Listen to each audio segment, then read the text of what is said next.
Bom dia, meu nome é Ana Paula e hoje eu vou falar um pouco do meu projeto de pesquisa, cujo tema é a fabricação de tubos finos de material compósito por bobinagem filamentar. Falando um pouco do processo de bobinagem filamentar. Esse processo consiste no enrolamento de fibras contínuas sob tensão, combinadas com uma resina, que são aplicadas no mandril rotativos através de um dispositivo que a gente chama de olhal. As fibras são aplicadas no mandril até que toda a superfície seja coberta e uma certa espessura seja alcançada. Alguns problemas que são encontrados nesse processo são o deslizamento das fibras, sobreposição, dobramento e lacunas que podem afetar a qualidade do produto final. Com isso em mente, o objetivo desse trabalho é a fabricação de tubos de fibra de carbono por bobinagem filamentar para aplicações aeroespaciais. Aplicações essas que a gente pode encontrar, por exemplo, em fuselagens de aviões, principalmente do tipo treliça, trens de pouso de helicópteros, entre outros. Os objetivos específicos do trabalho são revisão do método de bobinagem filamentar, determinação dos parâmetros de bobinagem e determinação da trajetória das fibras. Um pouco da nossa metodologia.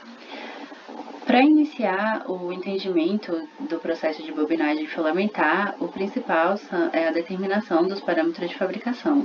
Depois de uma extensa revisão literária, a gente encontrou que os parâmetros de entrada são o diâmetro do mandril, o coeficiente de atrito entre o mandril e a fibra, a largura da fibra e o ângulo de bobinagem. O ângulo de bobinagem é esse ângulo com que as fibras são aplicadas no mandril.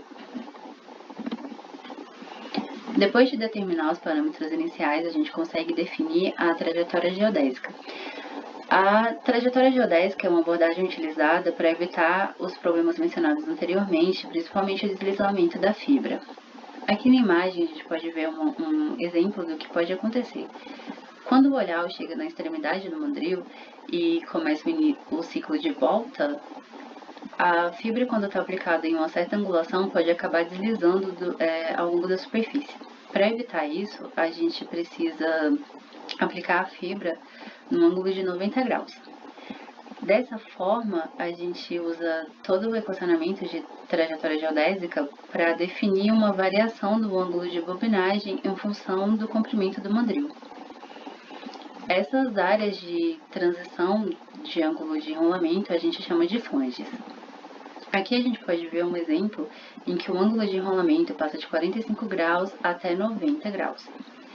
E aqui a gente consegue ver como fica a trajetória geodésica em uma das flanges, por exemplo. Depois de determinada a trajetória geodésica, é necessário coordenar os elementos cinemáticos da máquina. Fazemos isso utilizando a teoria da superfície involuta do tipo parafuso para determinar as coordenadas do olhar. Em seguida, passamos as coordenadas do olhar para o sistema de coordenadas da máquina. A máquina que a gente utiliza no laboratório tem 4 graus de liberdade, mas para produzir cilindros simples, que são estruturas simples, são necessários apenas 2 graus de liberdade, que são a translação do olhar e a rotação do mandril. Para validar as soluções propostas, nós geramos um modelo com a trajetória obtida analiticamente, impressa em baixo relevo em um tubo, como pode ser visto aqui na imagem. Utilizando filamentos de tecido, foram realizados testes de controle de movimento com algoritmos em G-Code para o software Mark III, com uso da máquina de bobinagem filamentar desenvolvida no Laboratório de Estruturas Aeroespaciais FGA. Nesse vídeo aqui embaixo, é possível observar como as fibras são aplicadas em concordância com a trajetória obtida, que era o esperado. Na figura ao lado, dá para ver como fica o padrão depois de alguns ciclos de bobinagem.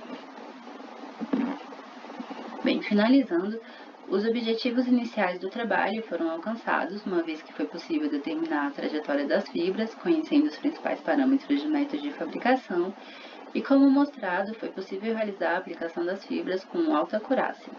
Dessa forma, vai ser possível prosseguir com o projeto a partir da fabricação dos tubos com fibra de carbono e resina epóxi e a avaliação desses tubos fabricados.